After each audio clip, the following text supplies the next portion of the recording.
तो आज की क्लास में मैं आपको 4 टॉपिक करवा रहा हूँ। नोट्स में है सब टॉपिक, बस मैं यहाँ पे आपको उन टॉपिकों को समझा रहा हूँ। ठीक है ना भाई, समझते जाना। और जिसे वीडियो की जो थोड़ी क्वालिटी है ना वो अच्छी कर ली करो तो तुमको साफ दिख जाएगा। ठीक है, देखो पहला टॉपिक है, नोट्स में लिखा हुआ है, दूसरे पेज में है कि लोहे व चुंबक में विभेद का प्रतिकर्षण ही निश्चित परीक्षण है। क्यों? तो ये एक सवाल है। देखो भाई, हमारे पास एक चुंबक है, छड़ चुंबक, उस पर एक तरफ लिखा हुआ है N, एक तरफ लिखा हुआ है S। आपको 2 सैंपल दिए गए हैं, दोनों एक जैसे दिखने वाले हैं, है ना। उन पे कुछ नहीं लिखा हुआ है, N लिखा है ना S लिखा है, कुछ भी नहीं लिखा हुआ है। आपको बताना है इनमें से कौन सा तो चुंबक है और कौन सा इनमें से लोहा है। तो हम क्या करते हैं, इस पहली वाली छड़ चुंबक को उठाते हैं, इसका ये वाला सिरा इसके पास में लेके आते हैं, तो हमने देखा कि आकर्षण हुआ, दोनों में क्या हुआ, आकर्षण। फिर हम ये वाला सिरा इसके पास में लाते हैं, तब भी हमने देखा कि दोनों में क्या हुआ, आकर्षण। इस आकर्षण का क्या मतलब हुआ है कि भाई ये जो है ना ये लोहा है ना, क्योंकि चुंबक और लोहे में सिर्फ और सिर्फ क्या होता है, आकर्षण।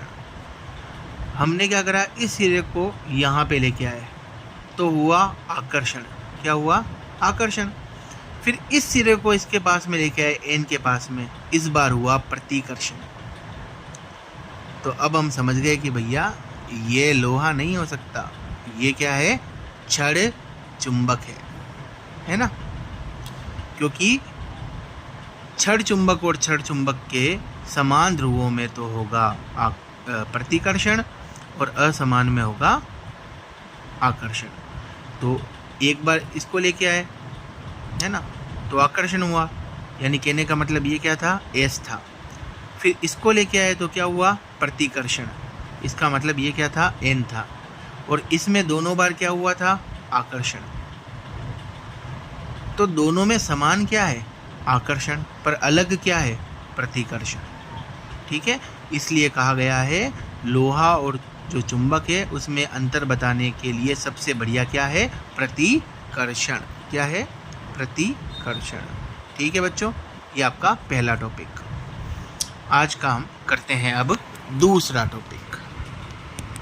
ये है चुंबकत्व संबंधित कूलाम का नियम। पहले पार्ट में कूलाम का नियम पढ़ा है तो भाइयों, है ना। तो सुनो, माना 2 ध्रुव हैं जिनकी ध्रुव प्रबलताएं क्रमशः है M1 व M2 तथा बीच की दूरी है R।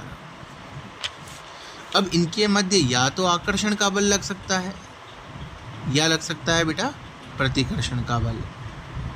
तो दोनों, जो आकर्षण का हो या प्रतिकर्षण का बल हो, वो बल दोनों ध्रुवों की ध्रुव प्रबलताओं के गुणनफल के तो होगा समानुपाती, और मध्य की दूरी के होगा वर्ग के व्युत्क्रमानुपाती। समीकरण 1 व 2 को साथ में लिखा तो क्या लिखेंगे बच्चों, FM, M का मतलब है मैग्नेटिक, है ना, यानी चुंबकीय, समानुपाती M1 M2 अपॉन में R²। समानुपाती हटेगा तो यहाँ पर एक नियतांक आएगा μ0/4π। क्या आएगा, μ0/4π। μ0/4π की वैल्यू होती है बेटा 10⁻⁻7। याद रखना कितनी होती है, 10⁻⁻7। और μ0 क्या है, वो है निर्वात की चुंबकशीलता। ठीक है, जैसे वो एप्सिलॉन नोट था ना पहले पार्ट में, निर्वात की विद्युतशीलता, वैसे ये क्या है, चुंबकशीलता। ठीक है, ये हुए हमारे 2 टॉपिक। तीसरा टॉपिक है चुंबकीय क्षेत्र रेखाएं। नोट्स में लिखा हुआ है, थ्योरी का टॉपिक है। वह काल्पनिक रेखाएं जो चुंबकीय क्षेत्र की दिशा बताती हो। क्या बताती हो? दिशा। फिर इसके गुणधर्म लिखे हुए बच्चों, मैं समझा रहा हूँ, देखो ध्यान देना। ये एक छड़ चुंबक है, तो चुंबक के बाहर चुंबकीय क्षेत्र रेखाओं की दिशा होती है N से S। किधर होती है? N से S। और चुंबक के अंदर इसकी दिशा होती है बच्चों S से N। ठीक है। ये सतत व बंद वक्र बनाती है। कैसा वक्र बनाती है? बंद। जबकि विद्युत क्षेत्र रेखाएं कैसा वक्र बनाती थी? खुला। ठीक है, आगे समझो। दो चुंबकीय क्षेत्र रेखाएं कभी एक दूसरे को प्रतिच्छेद नहीं करेगी। क्यों नहीं करेगी? क्योंकि अगर करेगी तो उस बिंदु पर चुंबकीय क्षेत्र की कितनी दिशाएं मिलेगी? 2। एक ही बिंदु पर चुंबकीय क्षेत्र की 2 दिशाएं नहीं मिल सकती है, इसलिए ये एक दूसरे को कभी प्रतिच्छेद नहीं करेगी। और 4 नंबर, जहां चुंबकीय क्षेत्र रेखाएं पास पास है वहां चुंबकीय क्षेत्र कैसा होगा? प्रबल। और जहां चुंबकीय क्षेत्र रेखाएं दूर दूर है ना, वहां कैसा होगा चुंबकीय क्षेत्र? दुर्बल। ये आज का है टॉपिक नंबर 3। टॉपिक नंबर 4 ध्यान देना। जैसे वो था ना विद्युत द्विध्रुव, वैसे है बच्चों चुंबकीय द्विध्रुव। और वो था ना द्विध्रुव आघूर्ण, वैसे है चुंबकीय आघूर्ण। क्या है? चुंबकीय आघूर्ण। ध्यान देना भाई दोनों टॉपिक में। ये एक सेकंड फोकस ऑन दो भाई। ठीक है, चुंबकीय द्विध्रुव एवं चुंबकीय द्विध्रुव आघूर्ण, या सिर्फ अपन उसको क्या बोलेंगे? चुंबकीय आघूर्ण। देखो, एक ऐसा निकाय जिसमें 2 ध्रुव हैं, जिनकी ध्रुव प्रबलताओं का परिमाण समान है पर प्रकृति विपरीत है और एक दूसरे से अति अल्प दूरी पर स्थित हैं। ठीक है, एक दूसरे से अति अल्प दूरी पर स्थित हैं, तो बच्चों इसे कहा जाता है, इस निकाय को कहा जाता है चुंबकीय द्विध्रुव, है ना। तो विद्युत द्विध्रुव में क्या था भाइयों? 2 आवेश थे, परिमाण में समान, प्रकृति में विपरीत।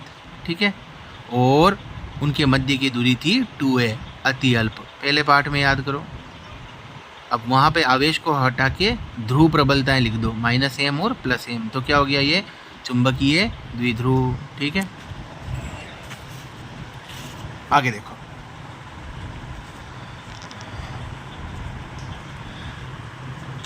फिर है चुंबकीय द्विध्रुव आघूर्ण। देखो, इसको दर्शाते हैं बच्चों m से। किसी एक ध्रुव की ध्रुव प्रबलता, किसी एक ध्रुव की ध्रुव प्रबलता का परिमाण और उनके मध्य की दूरी के गुणनफल को चुंबकीय द्विध्रुव आघूर्ण या केवल चुंबकीय आघूर्ण कहते हैं। ये सदिश राशि होती है। कैसी राशि? सदिश। देखो, ध्रुव प्रबलता है ना, इसका मात्रक होता है एम्पियर मीटर। क्या होता है? Ampere metre. और दूरी का मात्रक हो गया मीटर, इसलिए इसका मात्रक हो गया एम्पियर मीटर स्क्वायर। क्या मात्रक हो गया? Ampere metre square.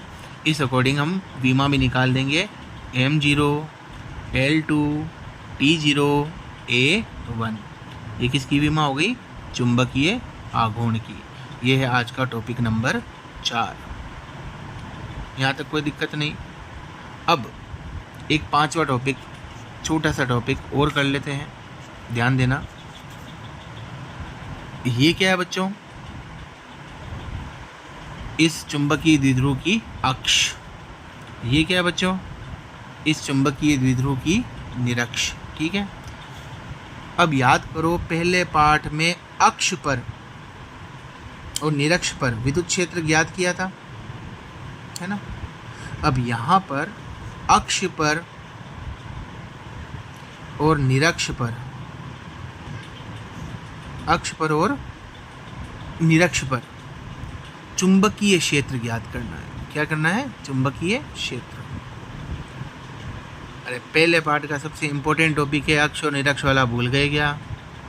तो वहाँ विद्युत क्षेत्र ज्ञात किया था, यहाँ क्या करना है? चुंबकीय क्षेत्र।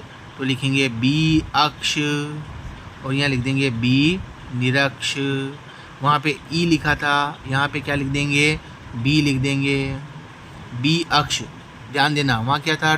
2kp अपॉन में r³। यहाँ हो जाएगा बच्चों 2km अपॉन में r³। समझ गए?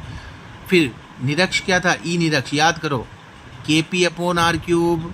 यहाँ पे हो जाएगा km अपॉन में r³। बस ये दोनों सूत्र याद करने हैं, इनकी डेरिवेशन नहीं है। अब बताओ वहाँ पे k का मान क्या था? 9 × 10⁹ है ना। यहाँ पर k का मान क्या है? यहाँ पर k का मान है μ0/4π यानी 10⁻⁻7। और m क्या है? अभी बताया ना, चुंबकीय आघूर्ण, यानी कि m × 2a, m × 2l। ठीक है, बस ये सूत्र याद करने हैं। आज मैंने आपको ये 5 टॉपिक करवाए हैं नोट्स में से। 5वां पार्ट तैयार करते जाओ। 7वें पार्ट का टेस्ट है गुरुवार को। उस टेस्ट के अकॉर्डिंग अपने को पता चलेगा कि भाई तैयारी कैसी चल रही है। ठीक है, और यहाँ पे ये 5वें पार्ट के ये 5 टॉपिक हैं, इनको तैयार करना। कल जो पढ़ाया था उसको तैयार करना। अगली वीडियो भेजूँगा अब कल। ठीक है।